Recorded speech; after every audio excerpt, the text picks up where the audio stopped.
Hello there, everyone, and welcome to the inaugural episode of the Cinema Homework Podcast. My name is Mike. This is my co-host, Cody. Cody. And so this is our first episode. This might be kind of a work in progress, so if we have audio issues or anything like that, please bear with us, all two or three of you. And so, since this is the first episode, we should talk a little bit about the idea behind the podcast, the mission statement, if you will. I agree. Oh, you can't see me. I'm nodding yes, by the way. Okay. All right.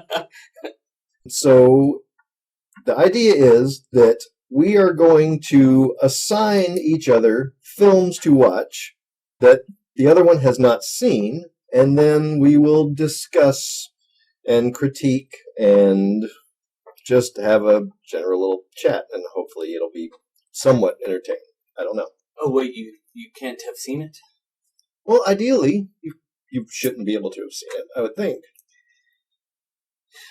I might have to figure out what homework to give you then. Well, see, here, this is one of the issues that is probably going to come up, but I don't think it's insurmountable, because we've both seen a lot of movies, but I think I have You've seen way more than I have. I don't know that that's true. I do know that's true. I think I've seen more old movies than you have, and by old, I mean anything from 10 years or more.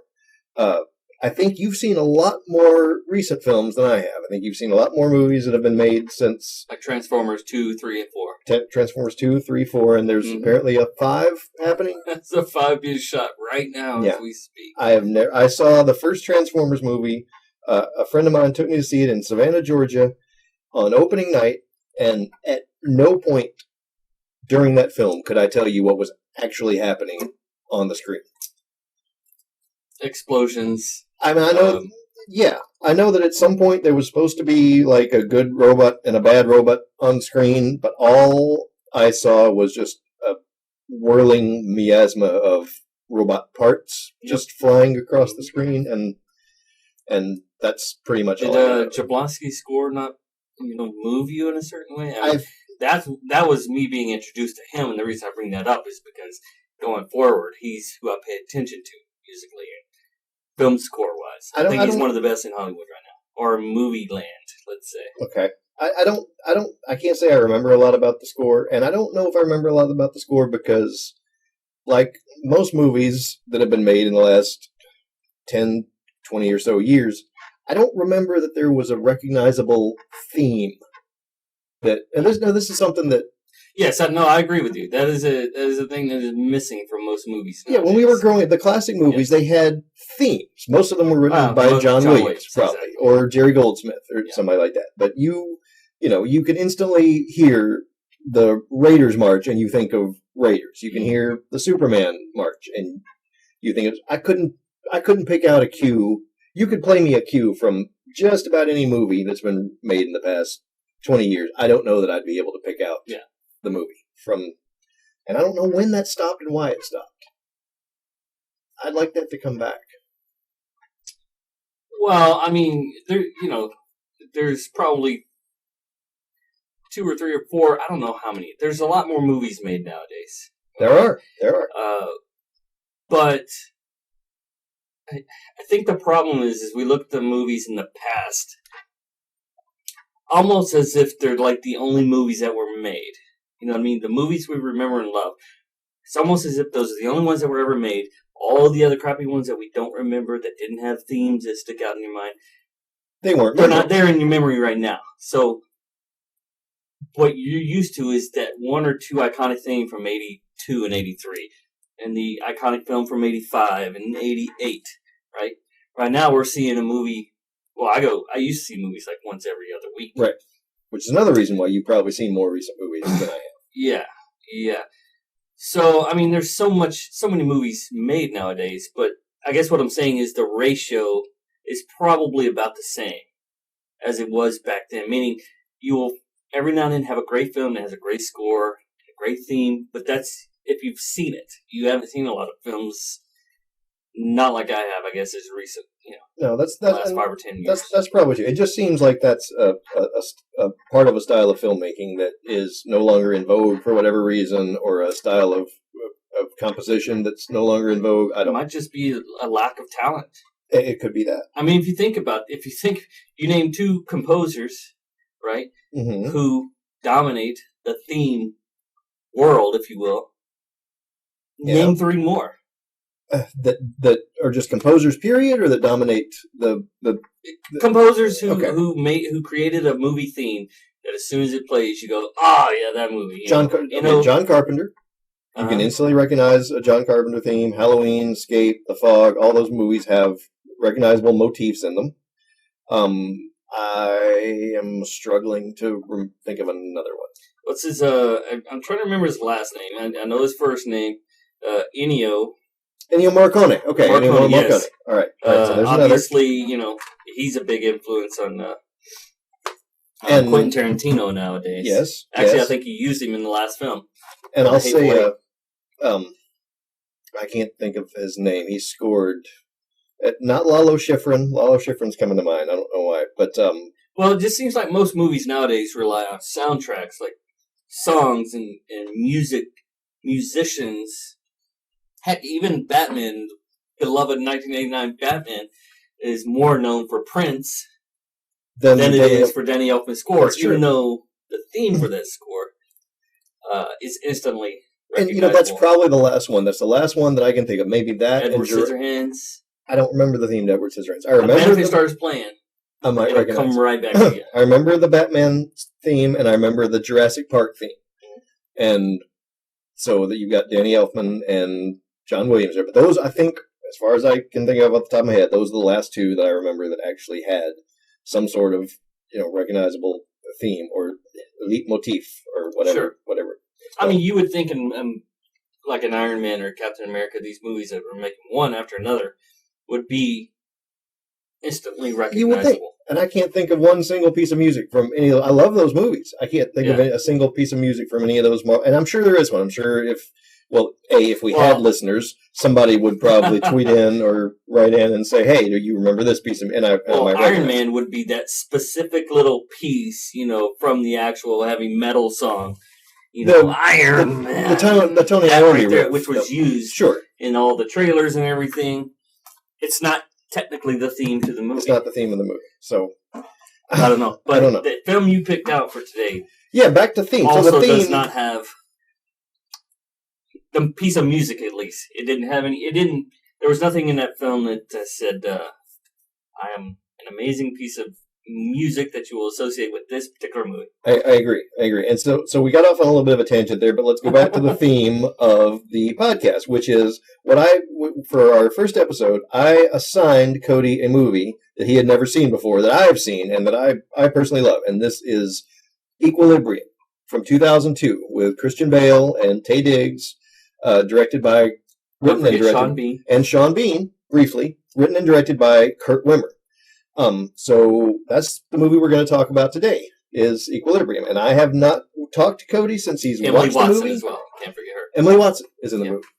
And I'm struggling to think of other movies that she's in, but I know exactly, who Emily Watson is. And definitely not Emma Watson. Definitely not Emma Watson. No. So anyway, all right, so you watched Equilibrium. And let's hear it. What did you come away with? I came away with, I don't think they planned on this thing ever being seen in HD. Okay. All right. I know that it's a low budget sci-fi movie. It was medium budget. I think they spent more money than you think. When I read about it, I know that the words low budget was thrown out there. I don't know if that was based on facts or based on what somebody assumed. Right. Whatever I read. Anyway, so that was one of the things that stuck out to me. But that'll happen with a lot of old movies. There's very few old movies that are going to hold up now in HD. Because obviously I was watching it in 1080p. The special effects in it were... we had some wonky CGI here and there. They could, if they wanted to, go back and do something about it. If they wanted to. Because, I mean, in all honesty, it did pull me out a little bit when I see this truck from a wide shot that I could tell is a computer. Actually a little 2D version of it that was pieced in with a computer and so on and so on. So it did pull me out of it, but what? Okay, let's get back on the movie here. Okay. It started out and that's the one note that I did make. I made this note right out of the gate, and I will just go ahead and say it right now. It starts, and I'm going to read it verbatim as I wrote it. Read it verbatim. Starts in a very typical futuristic post-World War III story where a narrator gets us up to speed. Yeah, right? Yeah, we had the voiceover. A narrator basically tells us how we got to the point that we're at, right? What happened with people at the end of the 20th century, blah, blah, blah. And for those of you who haven't seen the movie, A, I recommend you see it, but B, what is that point? I mean, let's see how. Let's hear it from you. What's the movie about? What's the movie about? Well, first off, let me touch on this point. The note that I made about that you have a narrator that says, "Hey, this is what happened. The world has gone to hell, basically," and the people have decided that the only way to achieve peace and everybody surviving is to create basically a fascist system, if you will, where there is no emotion. Right. And everybody has to take this, I guess you'd call it a serum, if you will, a couple times a day. Drug. What's it called? Prosium? Prosium. They inject in them a couple times a day to keep any possibility of feelings from bubbling up, if you will. Right. If you miss a dose, you risk having feelings, and having feelings is against the law. So I guess the point of the movie was to say what makes us human is what is our own undoing. And if we can squash that, then we will all thrive. But what they don't realize is that their system, in my opinion, was way worse. Because now nobody knows happiness. And right. I thought my other concern 30 minutes into the movie was that the filmmaker, and I was literally thinking this, I'm like, talk about towing a line where you're trying to give us a 2 hour long, hour and a half long, 2 hour long movie that we want to watch and experience with emotion and so on and so forth. But as a film, you have to try to have a movie that has no emotion, except for the parts where you want it, of course, for the character's development. But all these scenes in the early going with the cleric and all this other stuff, they're supposed to be emotionless. Okay, that's a good. That's a good point. What I'm saying? So it's, to me, you're running a very tight line of contradicting yourself, because there were a lot of instances where they were talking about you're not allowed to have feelings. And I'm like, well, the way you're saying that is somewhat angry or somewhat. It is one of those feelings that you would, So yeah, no, I don't think I've ever thought about this aspect of the movie, though. I think you're right. I think it was probably a challenge for the actors to, keep their performances interesting, while at the same time they're supposed to be. I don't know that the drug completely eliminates all emotions. What I think it eliminates highs and lows is what I took from it. Like, it just keeps you on sort of an even keel, where it takes away passion, I guess. Yep. Is what it does, because the whole the whole setup is that whoever the rulers of the new fascist state, the new world order, have decided that that men's passions and feelings escalate, and that's what has escalated into the war that wiped out the rest of humanity. And so that's a very interesting point. Is how do you? Movies are supposed to be passionate and emotional. I think that's why we watch them. So we watch this movie, and the whole journey of the main character is about developing feelings and developing emotion. But I don't know that I was ever not engaged during the first act of the movie. I immediately bought into it like right away. Yeah, I'm a very analytical person. Obviously, you know me fairly well at this point. So, it's hard for me to shut that part of the brain off, And what's funny was you and I went through film school. Mm-hmm. I went to films. You went to films. I went to film school. And they warned us early on that going through film school was going to, in one way or another, kind of ruin your ability to enjoy movies like you used to. Sure, you can't. Because you become analytical. Right. You start thinking about the the light is just off camera and all this other stuff. I still do that to this day. And this is probably a movie that warrants a lot of that. I mean, Well, again, I mean, because I know I have a purpose as to why I'm watching this movie. Mm-hmm. I've never seen it. Mm-hmm. I'm doing it, because of this podcast. Because you were assigned it at home. Right. And so the analytical side is going to be kicked in the whole time. That's fair enough. So, anyway, so things like that were pulling me out of it. Now, Christian Bale, he's obviously uber talented. He is. Who did a pretty awesome job. But it's hard for me to, now that we know what Christian Bale is like today, imagine him taking a role like this. Right. But, of course, this was pre-big-time Christian Bale. This was pre-Batman Christian Bale. It might be the first time... there was American Psycho. So that was the first time I remember seeing Christian Bale. And then I didn't actually see this movie until after Batman Begins came out. I didn't even know of its existence until a friend of mine who's not really a big movie buff just casually brought up what he brought up in conversation was the Gun-Kata and just expected me to know that reference. I didn't know what that was. And in him describing the movie over the next 2.5 minutes, I just decided I've got to see this fucking movie right now. That sounds awesome. So it's pretty cool. And I'm glad I was actually impressed by it. Some of it. In what way? By the Gun-Kata? Well, it's the movie or the Gun-Kata. Just the theatrical nature of the fight scenes and everything. Now, of course, everybody's saying.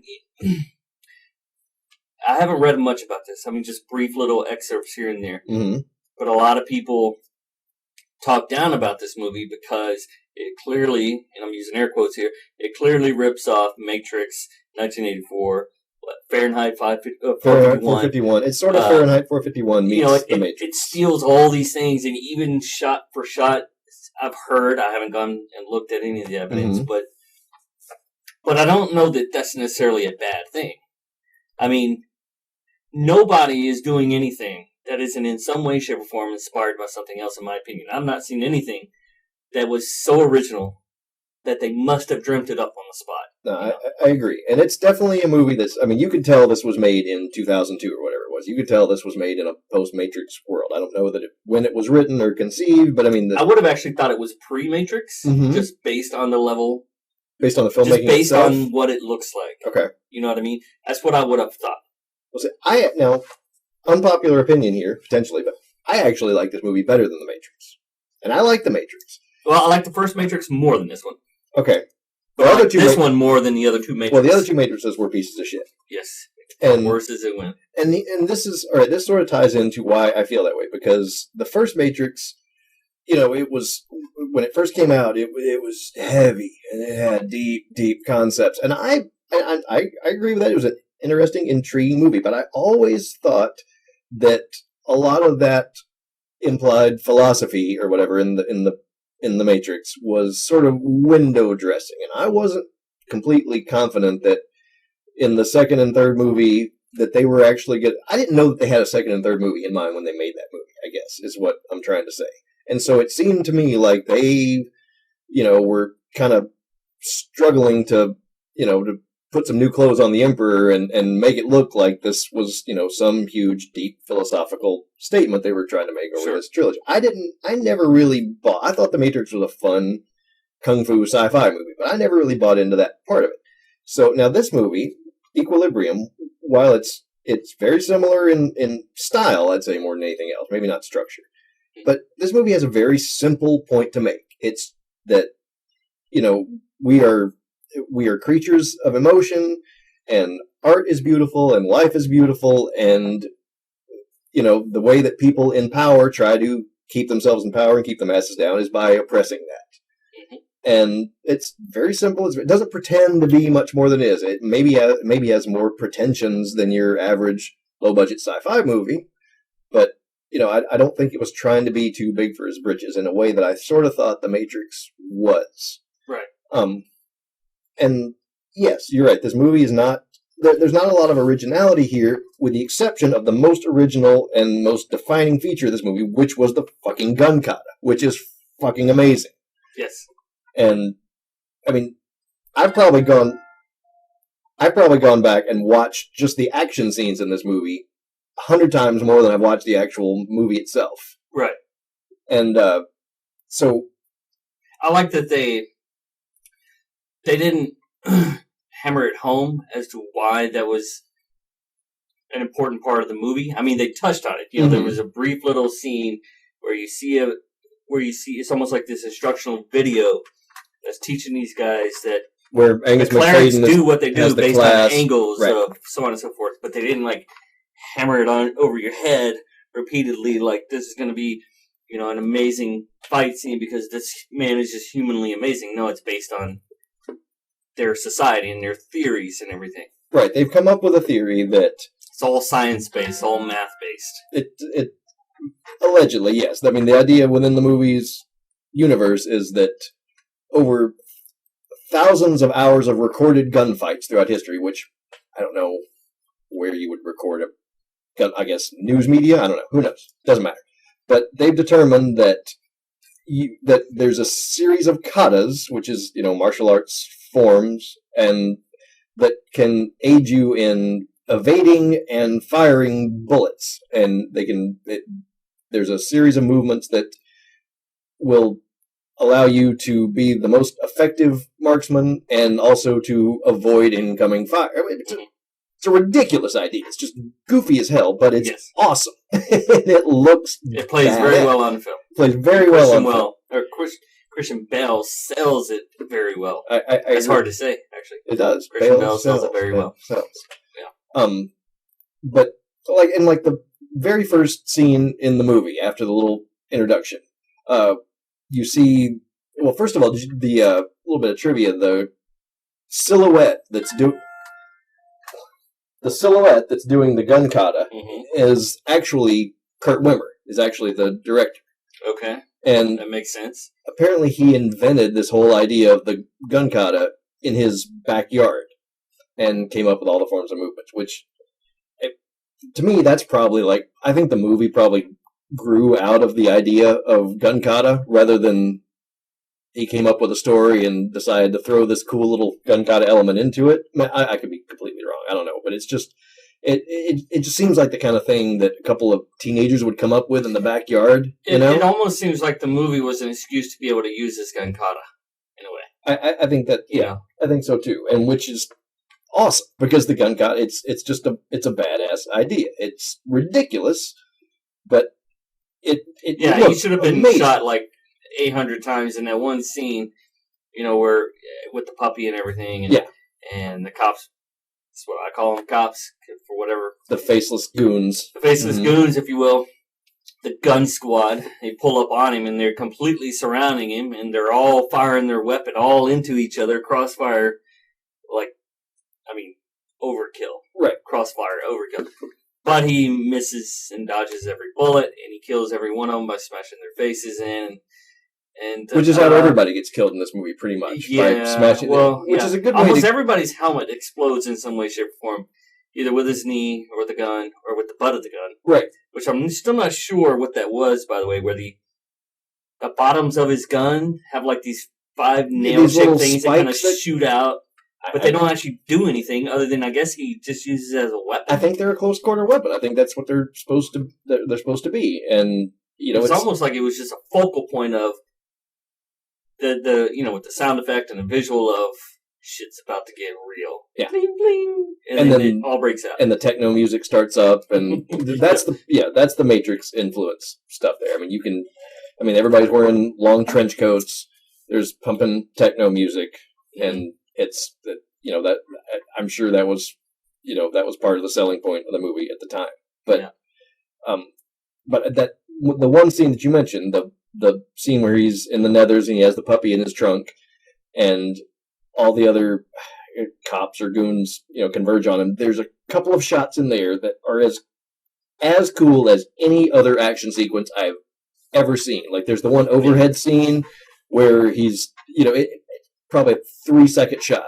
It's probably 90 frames where he's doing the katas and just pow, pow, pow, pow, pow, pow, and just takes out, 12 guys that are surrounding him in this series of fluid movements. There's an interesting use of smoke in a lot of that, too. I mean, I assume it's supposed to be gun smoke, but I mean, it is thick, white, puffy smoke, and I'd be curious to go back and look at it and see if it was done later, like in post or whatever. I don't know. Or if they did on set. But I mean, there's a lot of scribbing. There's just a lot of density there. I noticed from.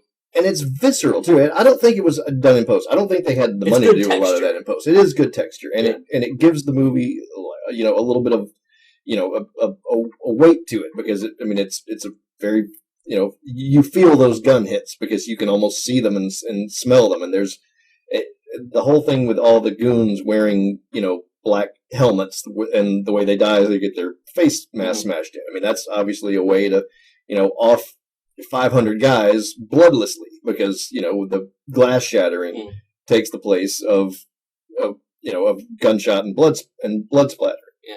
Now, have you seen The Crow? I have seen The Crow. I haven't seen The Crow in many years. Okay. But I did see The Crow. I guess it is probably the very first scene, actually, where he runs and jumps. I'm talking about in Equilibrium, where he runs and jumps through the door, and it's pitch black. Right. And then he starts firing off, and it's just flashes of strobe lighting, if you will, as he just destroys everybody in the room.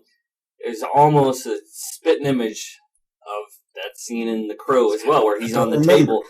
The Crow is walking across the table. Okay. Brandon Lee. And he's doing flips, and he's shooting all the guys and the bad guys around the table and everything. It was very, very similar.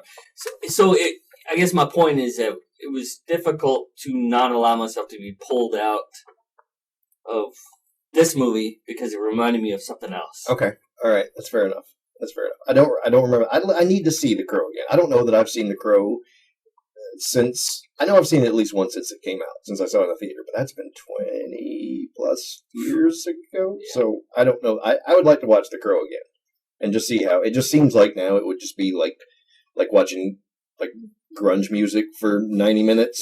Yes, it's like it's an hour and a half long Nirvana video. Yeah. But I don't know. But I remember digging. Well, The Cure, stuff. That was The Cure, yeah, probably more The Cure. But okay, so that's one thing that's probably the main reason that I have the affection I have for this movie, and one of the main reasons that I was both surprised that you hadn't seen it and wanted to assign it to you was because of the action scenes. I mean, if you take away everything else from this movie, you've still got. I think those action scenes hold up with anything in The Matrix and with any, just about any other action movie. And I think most of it, I don't think there's any wire work. I know there's no CGI, stunt doubles or anything. I'm pretty sure that's all just good old fashioned practical. That would be my stunts. guess. I mean, based on what appears to be the writer-director's background.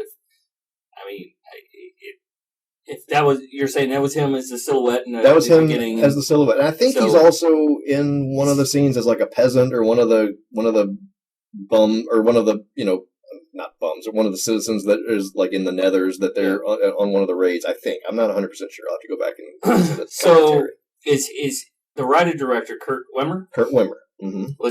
Is he like a stunt coordinator? Was he a special effects guy before? Because a lot of times those types of leads in other departments eventually get that chance to write and direct a film, and usually it features what they have done professionally. Some sort of like a stunt guy makes a movie that's nothing but car chases and jumping off buildings, like Hal Needham and Smoking the Bandit, right? Yeah, so that.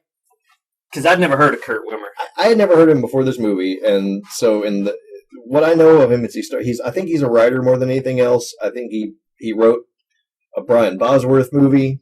Oh wow! And I think if I'm not, Brian Bosworth, Cold? Not Stone Cold. I don't think it was Stone Cold. No, I think it was, and I've got his IMDb page. I think it was like One Tough Bastard or something like that. Yeah. And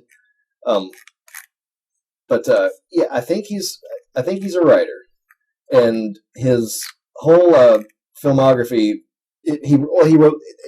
You can kind of see this. He wrote the Point Break remake recently. Oh God! Yeah, I didn't see it, so I haven't don't know. seen it yet either. I mean, I can only judge it based on the fact that I don't want to see it.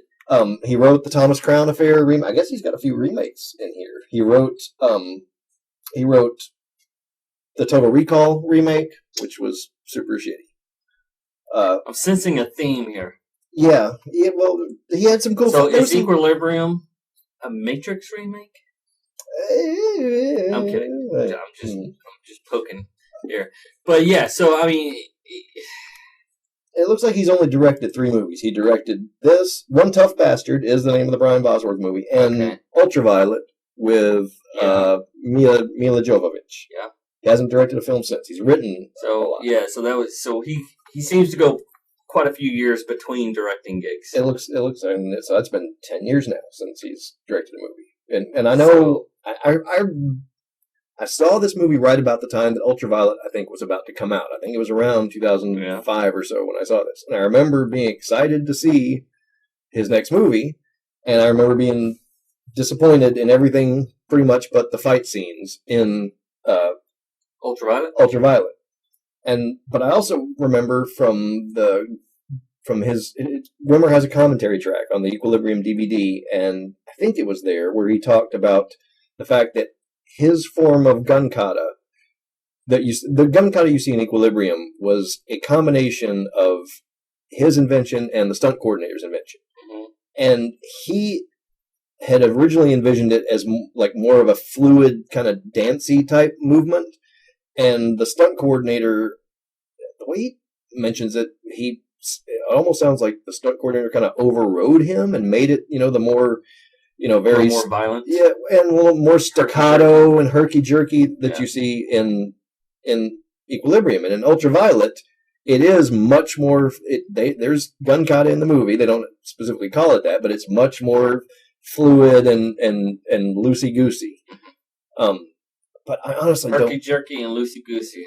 Official technical terms. Loosey-goosey and I dated for about 6 months in high school.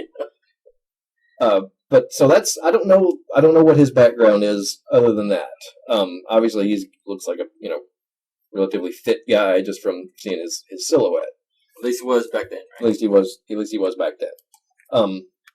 But yeah, I think he's an interesting director and filmmaker, and I'd like to see more from him. I don't know why we haven't seen more directorially. Maybe he's doing fine. I don't know. So okay, well, let's unpack some more elements about the movie here. So the first thing that if you're going to look at this terribly critically, which I'm not sure you can really look at this plot terribly critically, but did you buy the world that it was set in? I mean, Liberia or something like that. Liberia. I think Liberia is in Africa, but Libria. Yeah. Mm-hmm. Did I? Yeah. I mean, I bought it. I mean, it clearly seemed like a take on Germany 1940-ish. Mm-hmm. That whole thing. I mean, even uses a glimpse and everything. But like flying 10 feet off the ground. I mean, there's obviously a lot that we don't know about. Like, all we see is this one city. So do we think is this the last city left? Is the whole world it's just supposed to represent that the world has come together to be this way. Okay. All right. You know what I mean? You're right. I mean, I thought about that. I was like, they treat this place as if it's the only city that exists.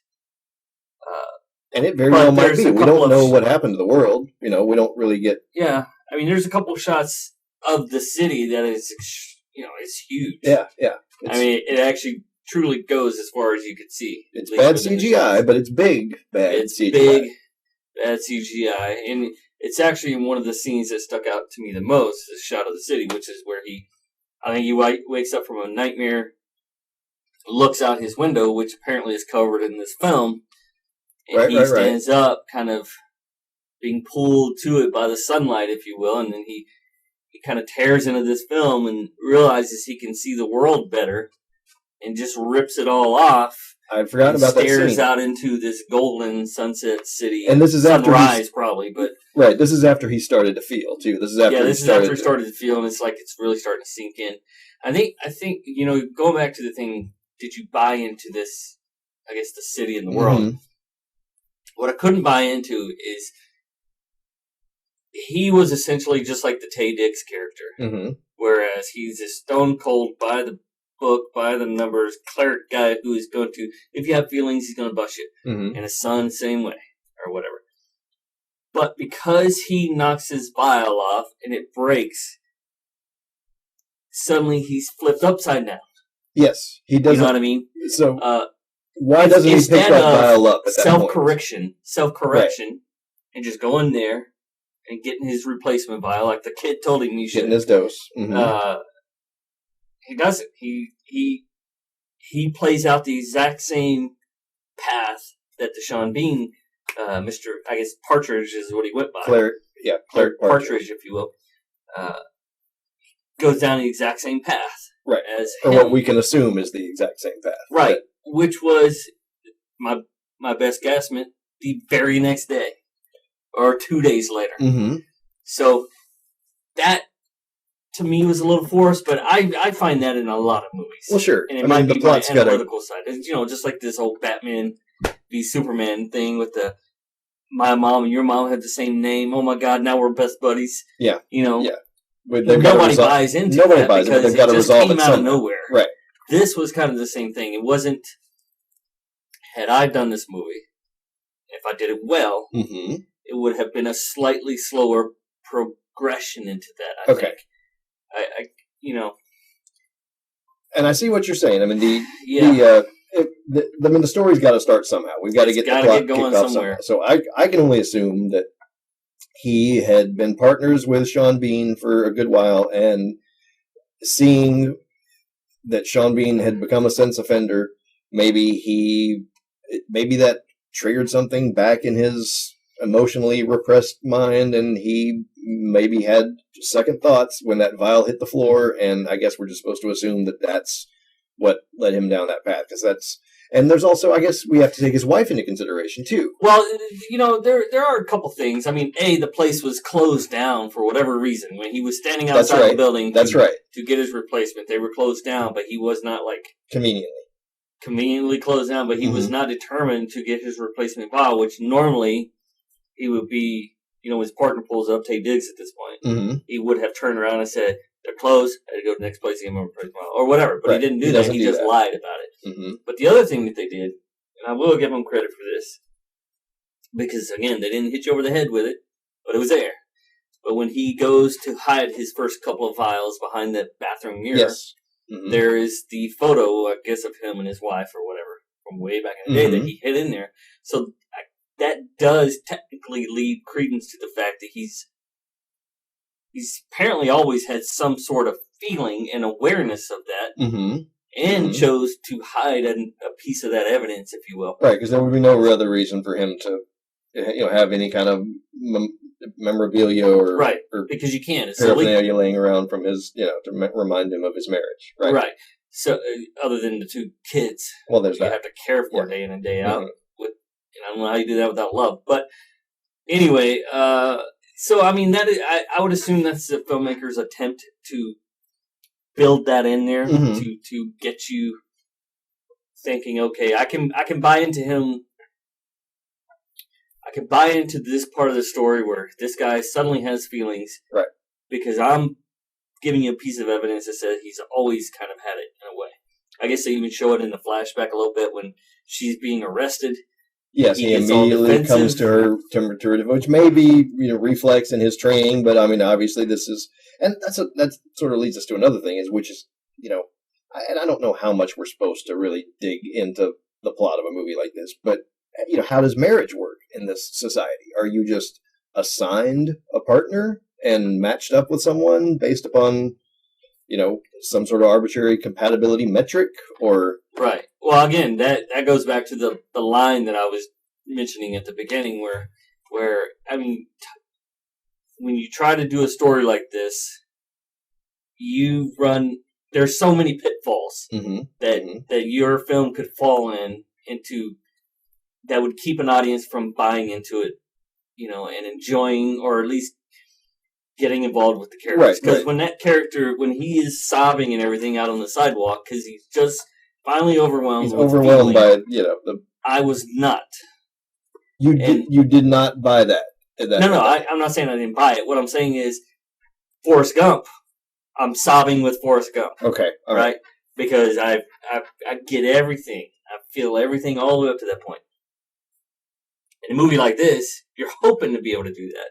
You're hoping that you're moved along with the character, and Yes. and he didn't get you there, or the movie didn't get you there. The movie didn't get me there, in which is fair enough. And I don't know why. It's probably got something to do with the analytical part of it, where I know I'm going to be talking about this, so I'm trying to remember certain aspects about it. So it certainly didn't. Forrest Gump is my all-time favorite film. Okay. All right. So you'll understand. I'll use that as a reference. Okay. Mainly because it does so many different things, and it does all of it extremely well. Right? Okay. Another movie I haven't seen since it came out, I don't think, by the way. That should be the one you should have to see. And the reason is, another podcast. All right. Podcar, if you will. But yes, I mean, I understand how difficult it is to get the audience and get to move them. To move them. Mm-hmm. To me, that's what I always. I think that's why I like. People ask me, "What's your favorite film?" Forrest Gump. Maybe a few others. Mm-hmm. What's your favorite genre? Mine is what I call dramedy. Okay. I want a movie that has heart and will tempt me to cry. Okay. But also something that I laugh at and enjoy, like have fun, if you will, through the duration. I can't stand these movies. I think we were talking the other day about. I was talking about that movie In the Bedroom or In the Room or whatever it was called. Right. It was dark and heavy the whole damn way through, and I was like, I ain't never watching this film again because I don't want to feel that way. Yes. Yeah. Right. So, but nonetheless, Equilibrium is a fun movie. It was, like you said, the Gun-Kata stuff was fun. I just couldn't get there to where I felt really, really bad.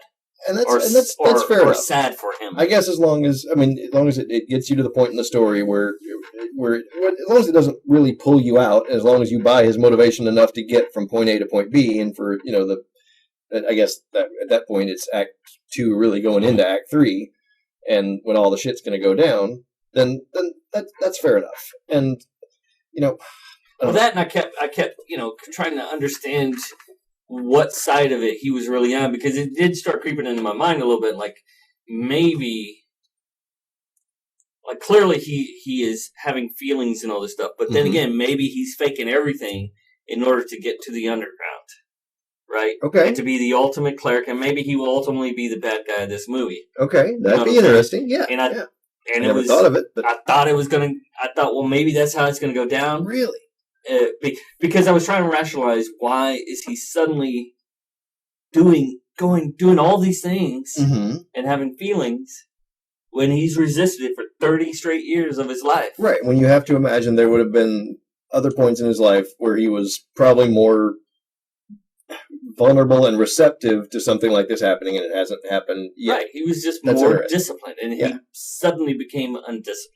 That's a good point. Maybe it's because I'm not a very bright person, and maybe a brighter person would say, listen, man, the moment where he killed Partridge, Sean Bean, was the moment where he inadvertently rediscovered some humanity. Okay. And because that is the exact same moment where he starts his path down feeling. Yeah, that's the catalyst for the story. No, you're absolutely right. And I never saw that. I never thought at any point during the first time I saw the movie that there was, that it was going to be anything but formulaic, I guess. And so it's interesting that you thought that might have been an option. Now, I wonder if part of that is because of the reason that you mentioned earlier about the fact that you're watching a character that is not really allowed to emote through the first however long. And so I guess it's a double-edged sword. By the time he does actually emote, I guess ideally you would be so moved by that, by finally seeing him express something, that you would be moved with him. But also it was probably making it more of a struggle for you to empathize with him already, that by the time that scene rolled around, it wasn't as moving as it might have been had you already built up a level of affection for this character, right? Who had, who up to this point had just been a sort of a cold-blooded killing machine. Yes. Which he sort of stays that way through the movie in a respect. I guess he has these. He can almost turn it on after a while. The training. Yeah, I mean, there were and I was glad to see that, because I was wondering how they were going to do with that. That because I'm sitting here thinking, man, stop showing feeling. Yeah. Dude, your partner's sitting right there, Tay Diggs, who's going to bust you. And you're sitting here acting all confused and everything. But yes, I mean, he kept cleaning it up.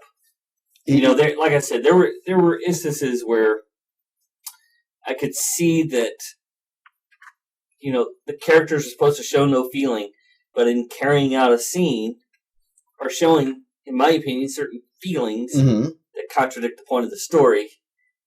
But you kind of had to. I don't know. Like I said, it's a very tricky. It is. It was a very tricky thing to try to put on film. I absolutely agree. And did you notice this? Did you notice that? And I didn't notice this until I actually listened to Wimmer's commentary, and he mentioned this. But through the entire movie, Tay Diggs is smiling, just grinning ear to ear, and clearly that is a feeling. Yeah, that's a feeling. He's clearly enjoying what he's doing. And, you know, I never picked up on that because I'm not always the sharpest tack in the box either. But, I mean, it is there. Yes, you know, that was one of the things that kind of stuck out with me. Okay, so you noticed that, and I really did upon first viewing. And, and that was intentional. Christian Bale, and then the I keep forgetting his name, but he was also in Braveheart, which I like. Angus McFadden. Yes, the bad guy. Ultimately the bad guy. Mm-hmm. The father, if you will. They were the only two who truly did the best job at showing no feelings. I agree. I did not get at any point that Angus McFadden was anything. I did not catch him expressing emotion. Right. Even at the end, when he sort of confesses that he feels, I don't know that I even bought that. I think it seemed like more of a plea than anything else. Yeah, I mean, I didn't buy that as a. I didn't buy it as him really being that way. I bought it as him trying to say whatever he's got to, trying to survive the scenario. Weasel his way out of that. Situation. Exactly. Yeah. Okay. Now, before we go any further, and I love that Tay Diggs died with one cut. I'm glad they didn't take on like a 3-minute fight scene. No, literally. He's like, I plan on living for a long time, and he's done. And I do want to talk more about that. I think one thing we should do, and we'll probably have to go back and cut this part in, or I don't know, we'll let it play. But what we didn't really do is sort of go through the plot, and I think we should probably at least take it briefly from a little summary from A to Z, just so there's some reference in case. I mean, spoilers for anybody who hasn't seen the movie yet. You shouldn't be listening to this if you haven't seen it. You shouldn't be listening to this, or maybe you should. So anyway, Equilibrium is set in some unspecified future time where there has been a Holocaust that has wiped out, I don't know, civilization, everybody. And they've determined that human feeling was the cause of all man's problems from time immemorial. So they've now developed this drug called prosium, which suppresses human emotion. And they've built this society, that's basically a fascist dictatorship, I guess. And it's got some religious trappings because the ruling body is called the Tetragrammaton, which, if you don't know this, it's I believe it's a Latin term for the true name of God, the Tetragrammaton. And so all the enforcers, or at least the main enforcers, are called Grammaton clerics. They're called Grammaton clerics, which, of course, cleric is a priest. And they're highly trained in the Gun-Kata, this martial art.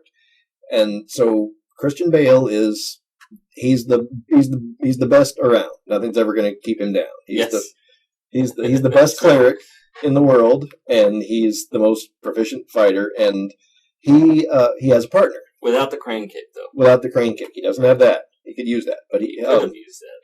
So what the clerics do, part of their job is to go out through the world and hunt down artifacts, which are art, literature, books, things that might. Yes, like the Mona Lisa. Anything that would emote any sort of emotion whatsoever. Yes, exactly. Not emote emotion, but pull out emotion. Evoke emotion. Yes. So he is partners with Sean Bean, who's a cleric. Errol Partridge was his name. And so one of their first missions is to bust a group of sense offenders. That's what they call people who have gone against the grain, who aren't taking their prosium, and who can feel emotion, who are hoarding a bunch of old pieces of art, and one of which is the Mona Lisa. And so through this episode, he basically it comes to light that Sean Bean is actually secretly a sense offender himself. He has fallen in love with a girl who is part of this underground resistance, and he's going through the motions, because he's still a cleric, but he's actually feeling. And so Christian Bale's character, what the hell was his name? Preston, cleric John Preston. Finds out that my middle name's Preston, so that's stuck with me. Kind of stuck there. So, and speaking of the Sean Bean thing, real quick, or Partridge, okay. I'm always going to refer to him as Sean Bean. Okay. It's a unique name. He is. He's Sean Bean. And he was killed off Game of Thrones way too soon. Way too soon. But his turn was not explained at all. No. I mean, he was just a reason that he gets a new partner. Right. Who is a more strict badass than even Christian Bale is. Exactly. You know? So, because you explain very well that Bean obviously has been doing this for a while, having feelings, if you will, but at the same time, apparently, the guy who's one of the best at picking up on that didn't ever pick up on it, except for that one comment that Sean Bean's character made in the car, which was, what was it? He said something. Well, he had the poem. He stole the book of poetry from the crime scene. Yeah, well, I mean, they were sitting in the car. I can't remember the word now. But they were having a conversation. It was after they found the Mona Lisa, right at the beginning, right? And set everything on fire, which, surprisingly, the Mona Lisa is fire resistant. Yeah. Apparently pretty good. Flammable, but whatever. But anyway, they were sitting in the car, and the first part that you pick up on that Sean Bean is obviously going to, be, the first one dead, I guess, was they were having a conversation, and Sean Bean said something, but there was a little bit of feeling or emotion to it. Like, he had question behind the word. I can't remember the word. I was thinking of it earlier. No, I think I remember the scene you're talking about. Right, and then, because they pointed out, again, later on in the film, anyway, but Christian Bale's character looks over at him and says, like, what? And then the guy says the word again, but this time without any feeling or question behind it's very it. Like, cold at that point. He realized that he said it with feeling the first time around. So that was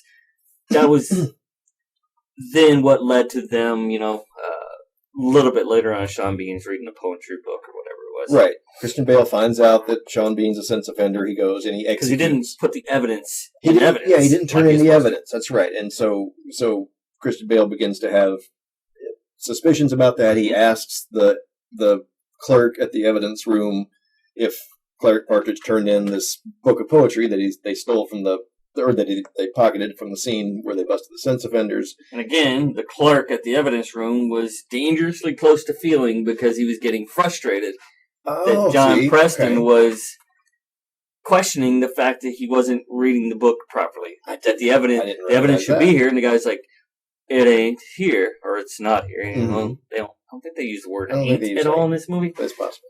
But yeah, the guy clearly is starting to get frustrated, and then turns the book around, and he goes, "Oh well, I didn't pick my up bad," on that. And then carry on, right? Or whatever it is. But that happened a lot, by the way. I mean, the people that are on the front lines, the soldiers without faces, even when they would say something, in my opinion, had fear or concern. Any of these feelings that make them offenders that weren't pointed out in the movie. There's probably a bunch of those that I didn't pick up on, and I should go. Yes, on rewatch that would probably be more apparent because once again, it's a very, very tricky thing to do. Very tricky thing to do. So, but in my opinion, as a filmmaker, to do that, you have to be disciplined. You have to say, Scott, the actor, next time say that again, but no feeling. Right. Which is hard because this is a business of feeling. It's a business of feeling, and how do you make your movie engaging if nobody in it is feeling? So, but somehow, I think for the most part, they did a good job. Yes, they did. So, long story short, Christian Bale eventually starts to have doubts about the system, and he has, they have the little prosium doses that they put in little injector guns, and they take them daily. Or I guess you can go to a clinic and get your daily dose as well. And so he purposefully ends up missing a dose after one of his doses breaks. And he eventually starts to feel it. About this time, that's when he's partnered up. He gets a new partner. And Taye Diggs' character, whose name escapes me. I don't remember.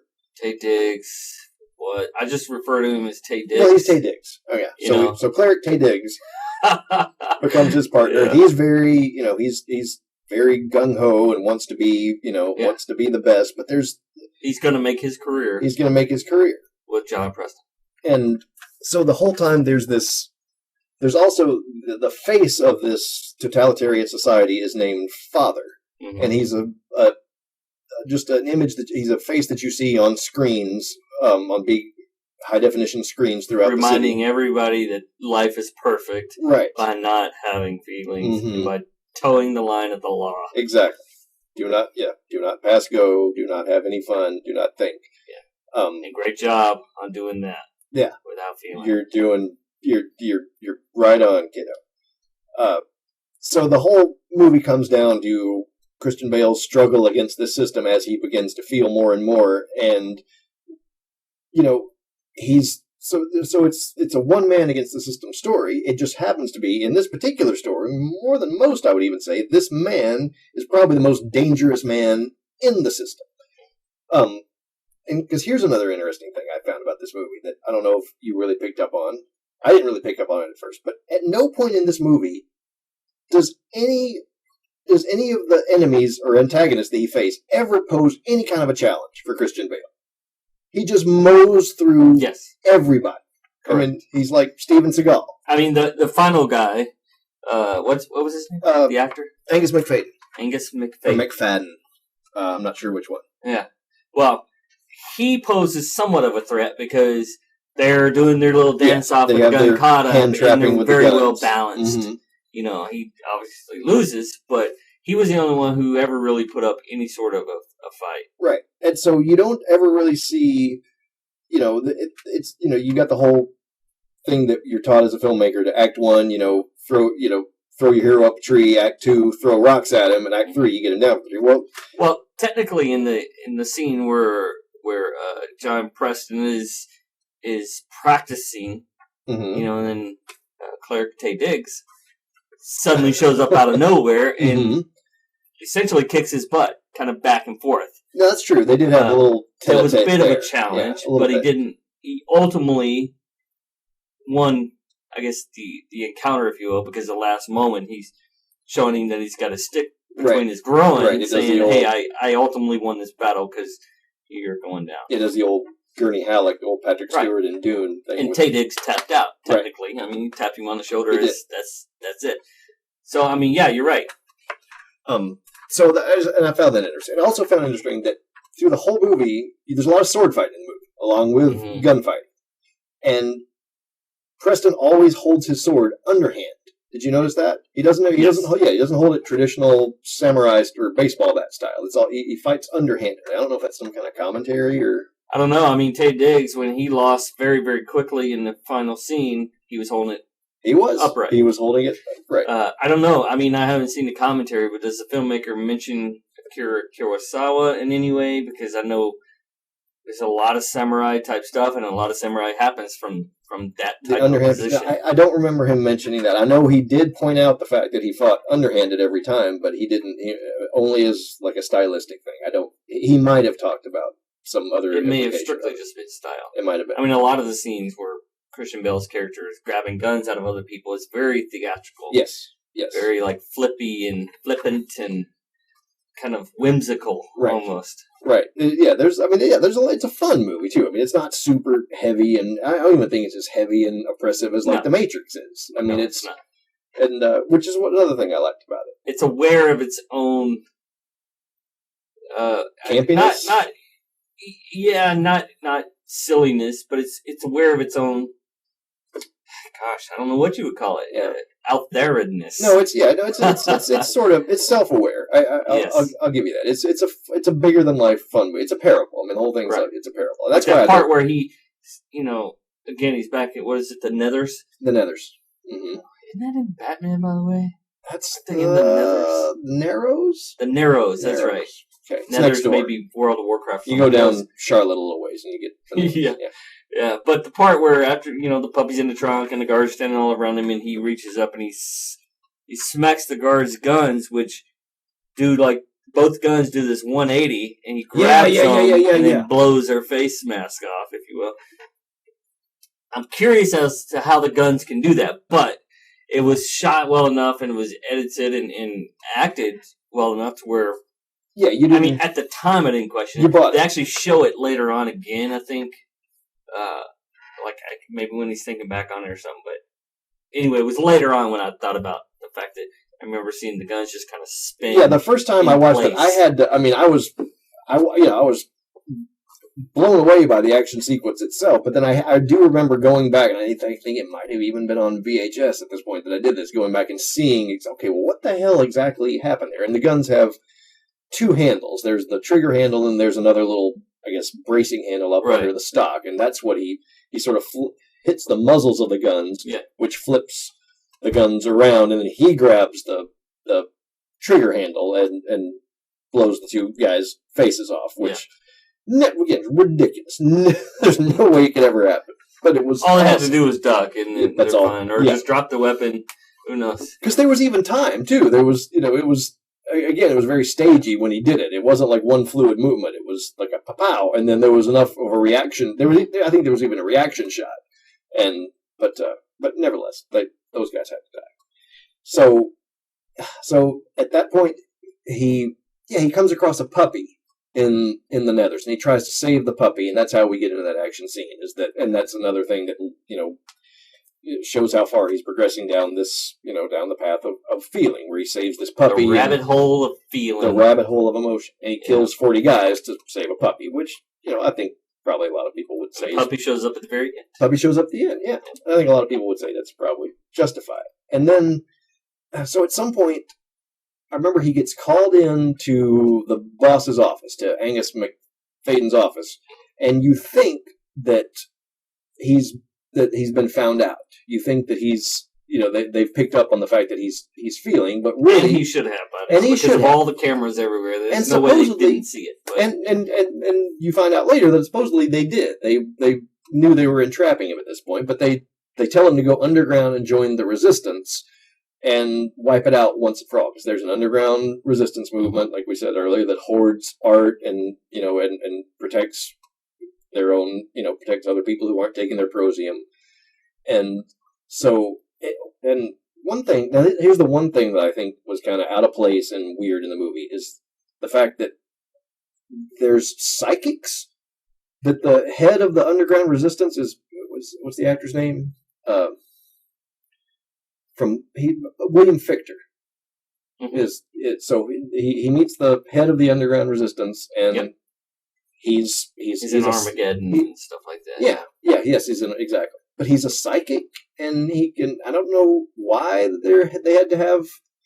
Is he a psychic? I don't know that I picked up on that. Or he's an empath or something like that. He can detect when other people are feeling something because he's very sensitive to their thought. Right. It doesn't really, that's the thing, it doesn't really have a lot to do with the rest of the movie, and it sort of felt kind of weird and out of place, but fine, whatever. They don't, it's not really a critical point. Took it, I didn't take it as a psychic thing so much as just like a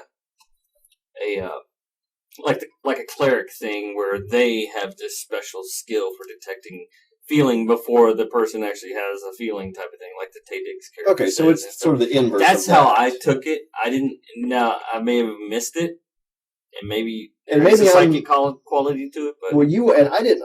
I confess, I didn't watch the whole movie in preparation for this podcast. I went back. I started to watch the whole movie, and then what I did is just ended up fast forwarding to the Gun-Kata scenes and watched those like 3 times each. But I do remember that sort of sticking out in my mind. But so how it actually turns out is that they're using Preston, the Tetragrammaton is using Preston as a mole to flush out the resistance, because they can track him, and they're going to use him to go in and finally wipe out the whole resistance movement. And he sort of turns that around on them at the end by being a badass more than anything else. He doesn't have some grand master plan. He just kills everybody. Yes, I think he goes through the whole movie without any sort of plan. I think his plan is to explore this feeling thing further, but without anybody knowing about it. Yes. Which, again, I don't know how that's possible because it's a very big brothery society at this point. And you can also tell that this movie was made before... It was made in 2002, and this is right before, everybody had smartphones, cameras became ubiquitous, before social media was keeping tabs on everybody. So it'd be interesting to see, if this movie had been made a few years later, if more of that had been incorporated into it, and maybe what, if any, of that would have changed the plot. Well, I mean, I don't know, because, I mean, they touch on cameras and stuff being a presence and a potential problem, because, there's the scene with I don't know her character's name, but Emily Watson or whatever, mm-hmm. where they... It was the only female character where in the movie. She realizes that he is trying to basically say to her, I am having feelings now too, just like mm-hmm. Partridge did, and they go to touch hands. Well, if you watch it again, you'll see that when it cuts to his hand and then her hand moving across, and it cuts to a shot where you see like this camera, the reflection of a camera in the table, and then the rack focuses to their hands touching. Okay, I don't remember that. I don't. So they're obviously trying to tell us, like, hey, Big Brother is watching, but they never approach it at all in the movie, except for near the very end where Father McFadden mm-hmm. is saying, hey, we knew all along you were headed down this path. And we don't know how or why they knew all along. We just sort of, it was Clark Tadig's job to get you to this point. Right. To where you can kill me. Right. And so, yes, at the end, it turns out that there is no father. Father is just Father is long dead. He's long dead. He's a hologram now, and it is being controlled by Angus McFadden, or and McFadden. What appeared to be an editing bay, yes, of people putting, propaganda together. Essentially, if you realize in a couple of real life clips, they used the Rodney King beating. They used what's the Tiananmen Square? Yeah, the guy standing in front of the tank. Tank Man was in there. I don't remember that either. They used stuff like that too, and it's even more relevant in 2002. I get why they used that. But yes, anyway, that's what those guys were there to do, was propaganda and so on and so forth. And he goes through and blows up all their equipment. So yeah, they actually spared their lives though. He didn't even bother them. He didn't. I remember he didn't kill the technicians. In fact, I don't recall him killing anybody who didn't actually have a weapon. I'd have to go back. I don't remember it either. I'd have to go back and look, but I don't think because there was the doctor that was outside of the cleric part of it, where he's the enforcer. Once he starts outside of that, when he starts feeling, I don't remember. If I recall, he let everybody go who didn't directly threaten him, I guess, in some way. You might be right, because he didn't kill the doctor that was, or the technician that was giving him the polygraph or whatever the hell kind of test it was. Or the guy he threw through the wall to find the leader of the resistance. Yeah, he didn't kill any of them. Mm-hmm. And I don't remember that. And, and at the end of the day, I don't know that,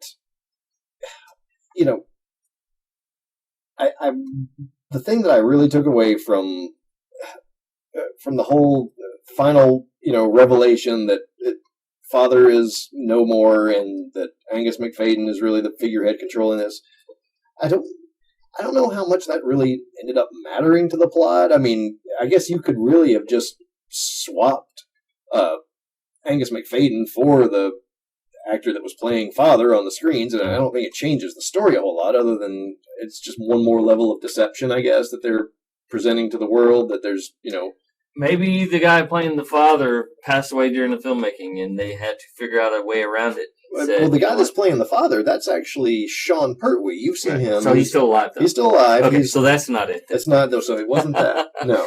No, I don't know either. I mean, I agree. I don't think it was a big-time plot point. I mean, it was a goal of the Resistance to take down the Father. And once we know he's down, we're going to set off all these explosions everywhere, cause chaos, and take over. Again, and back to what you pointed out, is this the only city, or is this just one of many? Because if it's just one of many, how does this impact the rest of the world? And did they do anything but harm themselves in the long run? I mean, I don't know. They don't get into it, and it happens awfully fast too. They basically the Resistance has a plan to blow up the Prosium factories, and that ends up coming to fruition. That ends up happening while Preston goes and clears house in the Tetragrammaton and kills Angus McFadden and everybody, in that an amazing gunfight in that hallway.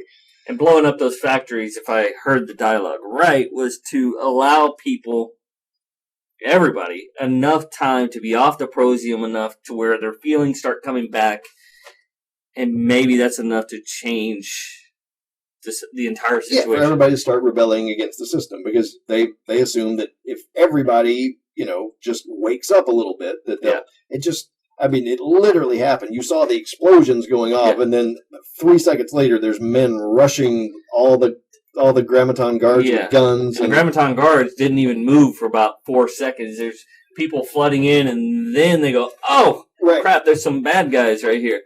And clearly it's a very. This whole movie is pretty much a statement on how, I guess, we see ourselves and how we should embrace our own humanity, and maybe that'll be enough to save us and stop trying to come up with extreme governmental ways to fix everything. Yes, I agree. That might be just making everything worse. It's a parable, but it's the best kind of parable, in my opinion, because it's wrapped up in a bunch of just awesome sci-fi kung fu fun.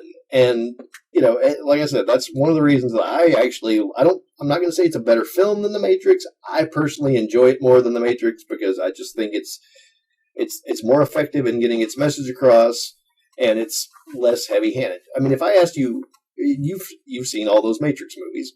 I mean, what do you think do you think the point of The Matrix is the same? Is that we should just all wake up and sort of realize the world around us is, what is it?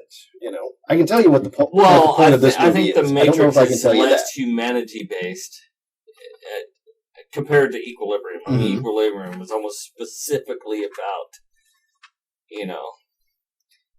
reestablishing, I guess, our humanity and getting away, like I just said a second ago, getting away from allowing the government to control every single little aspect of. And that's clearly where we're still headed at this point in life anyway. Clearly. And The Matrix wasn't so much about that, so much as I guess The Matrix was, we had already gone too far, and it turns out the machines, if you will, have already taken over, and we didn't even know it. Right. And so to wake up and take it back. While we were sleeping. While you were sleeping. Exactly. Quote unquote. So, to me, The Matrix is further down the road, and Equilibrium was kind of at the beginning of that. Okay, all right. I mean, there's no machines in Equilibrium. What the point is that both are about losing control and getting back control. That's right, and about some sort of society that is repressing individual and the individual's freedom of expression and freedom of thought and all that good stuff. A lot of Tai Chi and stuff in this is which is ironic. Because, again, to me, focusing on centering yourself is one of the stronger feelings out there. That's true, too. Yeah. I mean, calmness is a feeling. That's what Tai Chi is supposed to help you achieve. Right, and that's what these B-roll shots, if you will, of people out in these courtyard areas doing all these things as part of their training or their daily thing. Yeah. Very tight line. It is. It's a very. It is. And it's yes. I mean, they did a good job. I mean, they did do a good job of, regardless of whether they fell over the line either way. The movie's. It's a fun movie. It does what it's supposed to do. It was a very fun movie. It entertains you for 90 minutes, and so. And I was worried about that.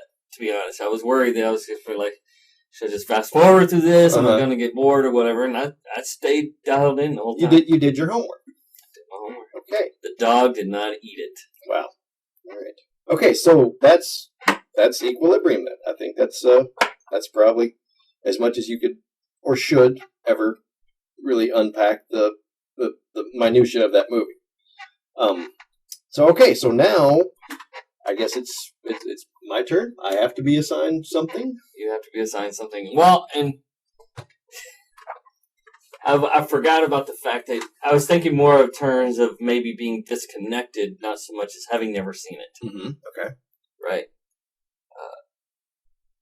Okay, the movie I thought of is from a basis of it's an older movie. It's something probably you haven't seen in a very long time, I would guess. Okay. And it's something I haven't seen in a long time. Okay. So this acts as a good exercise for me to go back and see a movie. It's a classic. Okay. It's not because there's no not obscure. Because there's no hard and fast rules. I mean, I don't guess it has to be. I mean, maybe at some points it'll make for a more interesting discussion if it's a movie that you or I haven't seen. But yeah, well, I'll throw this out there. Okay. Okay. We can always change it as we go if we want. But hopefully it'll also motivate the listeners to go out and watch this movie as well and maybe have something to say. But anyway, the movie I thought about was Say Anything. Say Anything. Okay, that's a great movie. I haven't seen it. And it's got to be at least 15 years. 20 years. At least 15 years. Because strangely enough, that movie, out of all the John Hughes movies and stuff, I'll probably rewatch The Breakfast Club and Ferris Bueller, once at least every other year or so. Yeah. Say Anything I have not seen in a good 15 years, and this is I've never admitted this before in public. I did not actually see Say Anything in the 80s. It was probably 5, 6, 7 years after it came out before I actually saw Say Anything, and there's no good reason for that. I saw it. I'm ashamed of that 80s, now. I was ashamed then. Yeah, exactly. Well, the movie I was going to get you to see. It's going to be kind of cruel, okay. But it's a movie that's a kind of a. Well, it's not on HBO Go and it's not on Netflix or anything, and we're trying to make it accessible. Yes, that's another thing we're trying to do is make sure make sure it's accessible to us relatively easy. So the movie I had originally thought of was a movie called Excess Baggage. I've never seen that movie. Is that Alicia Silverstone? That's Alicia Silverstone, Benicio del Toro. What's his name? The musician. Don't know. Never name's seen escaping. It. Neil Sedaka. No. Neil Diamond. No. But anyway, Harry Connick Jr. Harry Connick Jr. He's in there briefly as well. Okay. And it's my introduction to Benicio del Toro. Okay. Which, because I think Usual Suspects had already come out. That was the first time I ever saw. hadn't actually seen Usual Suspects at that point. That was the first time I ever saw it. I believe. Anyway, me and a couple friends, 2 female roommates, and I'll just get to the point. But anyway, we were trying to figure out what movie to go see. The movie we wanted to see had already started. This is when it was in theaters. This is when it was in theaters. Okay. And so we just kind of dart in the dark type of thing, said, okay, whatever that is. Excess Baggage? So we're like, okay, 3 tickets. I loved the movie, mostly because of the filmmaking and Benicio del Toro. Okay. Because he's just outstanding. So that was, but it's not accessible anywhere that I can we'll locate. We'll pack that away for later then. So you I might have it on DVD or something like that. If I do, I'll get it to you. But that was the one I was going to do. Couldn't find it. And then Say Anything popped up, and I thought, you know what? I haven't seen it in a very long time. Okay, so I'm gonna watch Say Anything. Time. I mean, the only thing I remember right now is Peter Gabriel. The jukebox, and Peter Gabriel. I remember that, and I remember. Well, I don't know. We'll talk about what it is after I watch it. But that's a good assignment. It's about discovering. I'm kidding. Okay. All right. I don't think it's going to be as obvious as Equilibrium is, because Equilibrium just came out and said, "Hey, we no longer have our humanity, and we need to figure out how to get it back by the end of the movie." Right. We're not mad as hell, and we shouldn't take it anymore. That's right. Okay, so is Say Anything available on Netflix right now? Is it streaming on Netflix? It's either Netflix or HBO Go, because that was one of the 2 I found it on. And you're using my HBO Go login still? No, of course not. That's illegal. Right. I use my own. Okay, because that's another thing we're trying to do for all 4 of you listeners out there. We're trying to... Oh, we're up to 4. It was 2 when we started. I'm gonna err on the side of optimism. Fell in the water. We're it was after midnight. We're going to try to assign movies that are easily accessible and readily available. If by whatever voodoo this the podcast actually gets some sort of a following in the future, we would like to welcome you guys to recommend Dart in the dark. Yeah, to assign homework to us, and what we need to do is, matter of fact, what you guys can do if you do want to assign homework to us, or you want to give any feedback or criticism or any sort of any sort of back and forth of communication, you can write to us at gmail.com. It must be in the form of an essay, though. It must be, and we do count off for spelling. Yeah. So, absolutely. Mm-hmm.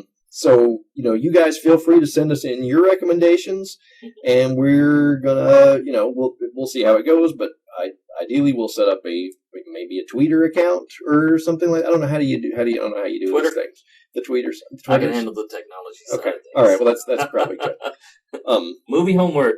Movie homework. Okay. Do your homework. So next week we'll be back. You did yours. I did mine. And I think I did it very well. Do we grade each other on this? Nah. No, let's not do that. No. Okay. That's what they're for. That is. You guys will be the proctors, if you will. Don't get too fancy. Okay. All right. I went to Catholic school. There's only so many words I know. But next week we'll sit down and we'll unpack my homework assignment, which is Cameron Crowe's Say Anything from 1989. Is that Cameron Crowe? That's really? Cameron Crowe. It is. I did not know that. I did not know that either. When it came out, which is one of the reasons that I think it took me so long to watch it, and because I always lumped it in with the John Hughes know movie. that? Well, I mean, it's. I would have bet everything I had that John Hughes type of director. I don't. Cameron Crowe, really? It was Cameron Crowe. It wasn't his first movie. I thought he was still working at Rolling Stone back then. No, that was much earlier. 70s, I guess. Yeah, but I don't think John Hughes had anything to do with that movie, even though in my mind it fits that It's ilk. very much lumped in with all the John Hughes movies. But we'll talk about all that. So okay, so until next week, thanks for listening to I'm Mike. That's Cody. That's Cody. And we'll see you next time. Oh, and I'm thinking about changing my name, so if anybody has ideas. All right, send in name changes, name change ideas. Name change ideas to Cody, and whoever gets whoever picks the winning name. Maybe it's Smoothie. Smoothie Johnson. Smoothie. That can be not Johnson. No. Okay, because that could be your pimp name. Yeah. Smoothie Johnson. All right. Thanks everybody, and we'll see you next time. Peace out.